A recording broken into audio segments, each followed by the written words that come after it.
Hi every one.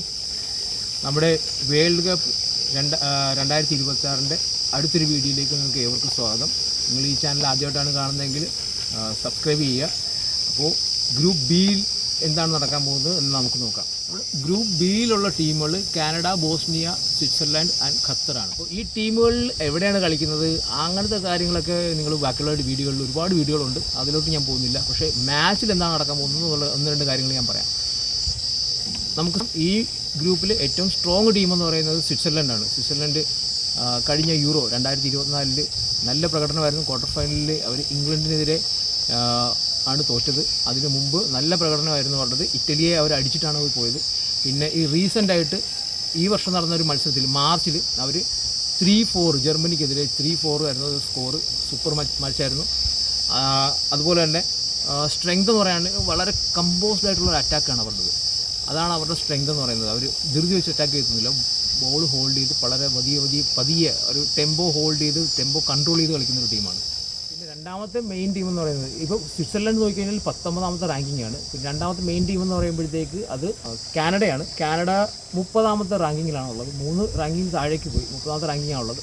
മൂന്നാമത്തെ best team എന്ന് പറയുന്നത് ഖത്തറാണ്. ഖത്തർ ബെസ്റ്റ് ടീം എന്ന് പറയുന്നത് 55ാം റാങ്കിങ്ങിലുണ്ടെങ്കിലും ബോസ്നിയ അതിനെക്കാട്ടിൽ ബെറ്ററായിട്ട് കളിക്കാനാണ് സാധ്യത. 65ാം റാങ്കിങ്ങാണ് ബോസ്നിയക്കുള്ളത്. അപ്പോൾ ഇവരുടെ ഫസ്റ്റ് മാച്ച് എന്ന് പറയുന്നത്, പിന്നെ ഇവരുടെ ഒരു അഡ്വാൻറ്റേജ് എന്ന് പറയുന്നത് കാനഡ എല്ലാ മാച്ചസും കാനഡയിൽ തന്നെ ആയിരിക്കും കളിക്കുക. അതുപോലെ ബോസ്നിയ രണ്ടാമത്തെ അപ്പിയറൻസ് ആണ് വേൾഡ് കപ്പിൽ തന്നെ. രണ്ടാമത്തെ അപ്പിയറൻസ് ആണ്. അവർ 2014 പിന്നെ ഇപ്പോൾ 2026 ക്വാളിഫൈ ആകുന്നത്.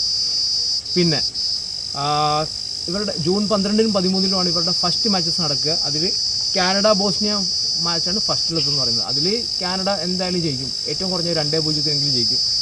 ജൂൺ 13 നടക്കുന്ന ഖത്തർ സ്വിറ്റ്സർലൻഡ് മത്സരത്തിൽ സ്വിറ്റ്സർലൻഡ് നല്ല ഡോമിനേറ്റിംഗ് ആയിട്ടുള്ള ഒരു പെർഫോമൻസിൽ മിനിമം 3 ഗോൾസെങ്കിലും അടിച്ച് തോൽപ്പിക്കാനാണ് സാധ്യത. ജൂൺ 18 അടുത്ത മത്സരം നടക്കുന്നത്. ആ ദിവസം തന്നെ 2 മത്സരങ്ങളുണ്ട്. അതിൽ ഒരു മത്സരം എന്ന് പറയുന്നത് സ്വിറ്റ്സർലൻഡും ബോസ്നിയയും തമ്മിലാണ്. അതിൽ സ്വിറ്റ്സർലൻഡ് ബോസ്നിയയെ 2-0 തോൽപ്പിക്കാനുള്ള സാധ്യത. പിന്നെ കാനഡ ഖത്തറിനെ ഏറ്റവും കുറഞ്ഞത് 3 ഗോളെങ്കിലും അടിച്ച് തോൽപ്പിക്കും.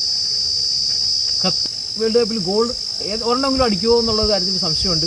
അടിച്ചാൽ തന്നെ ചിലപ്പോൾ ഒരെണ്ണം അടിക്കത്തുള്ളൂ. ഒരു മത്സരം പോലും ജയിക്കാനുള്ള സാധ്യത ഞാൻ കാണുന്നില്ല. ജൂൺ 24 നടക്കുന്ന 3ാമത്തെ മത്സരത്തിൽ സ്വിറ്റ്സർലൻഡും കാനഡയും തമ്മിലുള്ള മത്സരം ഈ ഗ്രൂപ്പിൻ്റെ ഫസ്റ്റും സെക്കൻഡും നിർണ്ണയിക്കാനുള്ള സാധ്യതയുണ്ട്. അത് 2-1 സ്വിറ്റ്സർലൻഡ് ജയിക്കാനുള്ള സാധ്യത. ബോസ്നിയ ഖത്തർ മത്സരം ബോസ്നിയ ജയിക്കും. അത് 2-0 ആയിരിക്കും, അല്ലെങ്കിൽ 2-1 ആയിരിക്കും. പിന്നെ ടേബിൾ പോയിൻറ്റ്സ് വെച്ച് നോക്കുകയാണെങ്കിൽ സ്വിറ്റ്സർലൻഡ് എല്ലാ മത്സരങ്ങളും ജയിച്ചിട്ട് ഗ്രൂപ്പ് ടേബിളിൽ ടോപ്പായി 7 ഗോളെങ്കിലും അടിച്ചിട്ട് നെക്സ്റ്റ് റൗണ്ട് ഓഫ് 32 പോകാനാണ് സാധ്യത. പിന്നെ കാനഡ 2 മാച്ചെങ്കിലും ജയിക്കും. അതിൽ 6 ഗോളെങ്കിലും അടിക്കാനാണ് സാധ്യത. ബോസ്നിയ 1 മാച്ചെങ്കിലും ജയിക്കാനാണ് സാധ്യത, അല്ലെങ്കിൽ ഒരു മാച്ചും ഒരു വിന്നും ഒരു സമനിലയായിട്ട് മൂന്നാമതായിട്ട് ചിലപ്പോൾ കയറി പോകാൻ സാധ്യതയുണ്ട്. ഡൗട്ടാണ്. മറ്റുള്ള ഗ്രൂപ്പുകളും കൂടി നോക്കിയിട്ടേ ഉണ്ടാവുള്ളൂ. ഖത്തർ പുറത്ത് പോകും ഫസ്റ്റ് റൗണ്ടിന് ശേഷം. ഞാൻ പറഞ്ഞു വരുന്നത് എന്താണെന്ന് വെച്ച് കഴിഞ്ഞാൽ ഗ്രൂപ്പ് എയിൽ നിന്നും ഗ്രൂപ്പ് ബിയിൽ നിന്നും ഒരു ടീമും എനിക്ക് തോന്നുന്നില്ല ക്വാർട്ടർ ഫൈനലിന് മുകളിലേക്ക് പോകുന്നു. അപ്പോൾ പെർഫോമൻസ് വെച്ച് നോക്കിക്കഴിഞ്ഞാൽ സ്വിറ്റ്സർലൻഡ് മാത്രമാണല്ലോ സാധ്യതയുള്ളത്. എങ്കിൽ പോലും അവരൊരു ക്വാർട്ടർ ഫൈനലിന് മുകളിലോട്ട് ഇതുവരെ പോയിട്ടുള്ളൊരു ടീമല്ല. പക്ഷേ ജയൻറ്റ് കില്ലിങ്ങിന് സാധ്യതയുള്ള കേപ്പബിലിറ്റി ഉള്ളൊരു ടീമാണ്. അത്രയും മാത്രമേ ഉള്ളൂ. അപ്പോൾ നിങ്ങൾക്ക് ഈ വീഡിയോ ഇഷ്ടമായെങ്കിൽ നിങ്ങൾ ലൈക്ക് ചെയ്യുക, സബ്സ്ക്രൈബ് ചെയ്യുക. എന്തെങ്കിലും നിങ്ങൾക്ക് ഇതിനെപ്പറ്റി പറയാനുണ്ടെങ്കിൽ കമൻറ്റ് ചെയ്യുക. Thank you.